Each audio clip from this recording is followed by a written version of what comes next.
আসসালামু আলাইকুম ভিউয়ার্স, কেমন আছেন সবাই? প্রযুক্তি, অস্ত্র, বিমান, স্যাটেলাইট সবকিছু থাকার পরেও হার মানতে হয় যদি আল্লাহর সাহায্য না থাকে। গাজার আকাশ আজও সাক্ষী। যখন মেঘ জমে, গর্জে ওঠে বালির নিচে লুকিয়ে থাকা সেই অদৃশ্য সেনারা। গাজা বেঁচে আছে কারণ ঈমান এখনো জেগে আছে। গাজা এক ছোট উপত্যকা, মাত্র 25 মাইল দৈর্ঘ্য আর প্রস্থ গড়ে 7 কিলোমিটার। পৃথিবীর চোখে এটি যেন এক সংকুচিত শিবির, কিন্তু বাস্তবে এটি এক গায়েবী শক্তির যুদ্ধক্ষেত্র। এখানে রাত নামে আগুনের মতো, আর সূর্য উঠে ধ্বংসস্তূপের ভেতর থেকে। চারপাশে ধ্বংস, ধুলা আর মৃত্যু। তবু এই ধ্বংসস্তূপেই লুকিয়ে আছে এমন এক রহস্য যা আধুনিক বিশ্ব বুঝতে পারছে না। সম্প্রতি ইসরায়েলি D9 বুলডোজারের এক চালক তার ক্যামেরায় ধারণ করেছেন এক ভয়াবহ সত্য। গাজার আকাশ নাকি হঠাৎ করে এমন ভাবে রূপ পাল্টায় যেন কেউ কল্পনার মধ্যে আছাড় খায়। সে জানায় সেন্সরগুলো কাজ করে না, রাডার ভুল সিগন্যাল দেয়, কিছুই দেখা যায় না। চারপাশে ঘূর্ণিঝড়ের মতো হাওয়া, ধুলো আর ধোঁয়া। আর ঠিক এই সময়েই কোথা থেকে যেন বেরিয়ে আসে অদৃশ্য যোদ্ধারা। প্রতিদিন একবার না একবার এমন মুহূর্ত আসে। ইসরায়েলি সেনাদের মতে, যখনই গাজার আবহাওয়া পাল্টায় তারা বুঝে অদৃশ্য আতঙ্ক তাদের পেছনে ছায়ার মতো ঘুরছে। কিন্তু সেই ছায়াকার কেউ জানে না, কারণ গাজায় কোনো ফ্রন্ট লাইন নেই, আছে কেবল ছায়ার মতো যোদ্ধারা। গাজায় যুদ্ধ মানেই চোখে না দেখা যোদ্ধাদের সঙ্গে লড়াই। বালির নিচে সুড়ঙ্গ, ভবনের গোপন জানালা আর আকাশ থেকে নেমে আসা বিস্ফোরণ। কেউ তাদের দেখে না আসতে, কেউ তাদের পায় না ফেরার পথে। তারা যেন ধোঁয়ার সঙ্গে মিশে যায়। ইসরায়েলি গোয়েন্দারা বিভ্রান্ত। স্যাটেলাইট, এয়ারক্রাফট, ইলেকট্রনিক নজরদারি সবই মোতায়েন। তবু কেন প্রতিদিন প্রাণ হারাচ্ছে তাদের কমান্ডো বাহিনী? কোথা থেকে এলো এই কৌশল? এত সংগঠিত প্রতিরোধ কিভাবে সম্ভব? তাদের সন্দেহের কেন্দ্রে ইরান, কুদস ফোর্স এবং তাদের তৈরি করা প্রতিরোধ অক্ষ।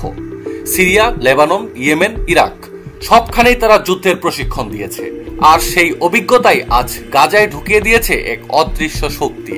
তারা শুধু অস্ত্র দেয়নি, তারা শিখিয়েছে কিভাবে আধুনিক প্রযুক্তিকে বোকা বানিয়ে গায়েবী পদ্ধতিতে যুদ্ধ করা যায়। আর সবচেয়ে বড় শক্তি ঈমান। 7 বছরের এক ফিলিস্তিনি মেয়ে আল জাজিরাকে সাক্ষাৎকারে বলেছে, ইসরায়েল শুধু তখনই শক্তিশালী যখন তারা বিমানে চড়ে দূর থেকে বোমা ফেলে। সামনে এলে তারা কেউই গাজায় আর বাঁচে না। তাদের ভয় শুধু একটাই, মাটির নিচে লুকিয়ে থাকা সেই অদৃশ্য প্রতিরোধ। ইসরায়েলের কাছে গাজা এক পরীক্ষাগার। এখানে তারা মোতায়েন করেছে এআই নির্ভর drone, electronic sniffer, hit map প্রযুক্তি।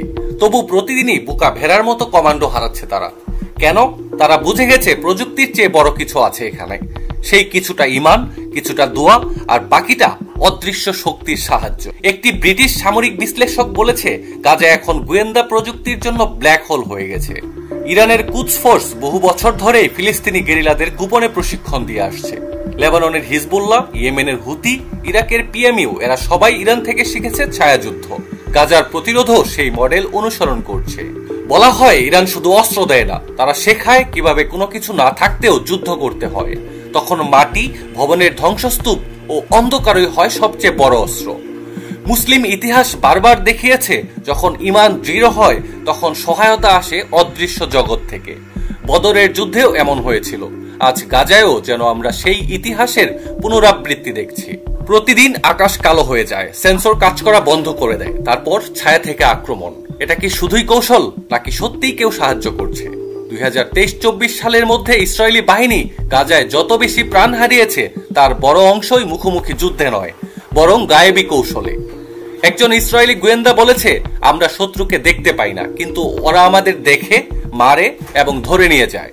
বিশ্ব মিডিয়া চুপ, কারণ সত্যটি তারা প্রকাশ করতে চায় না। গাজায় মুসলিমদের পাশে দাঁড়িয়েছে এমন এক শক্তি যা তাদের ব্যাখ্যার বাইরে।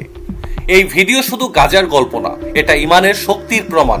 এটা ইতিহাসের আরেক অধ্যায়, যেখানে প্রযুক্তি হার মেনে যাচ্ছে ঈমান আর গায়েবী সহায়তার কাছে। আপনার দোয়া, আপনার সংহতি আজ গাজার জন্য প্রয়োজন। আজ এ পর্যন্তই। ধন্যবাদ। আবার দেখা হবে পরবর্তী ভিডিওতে।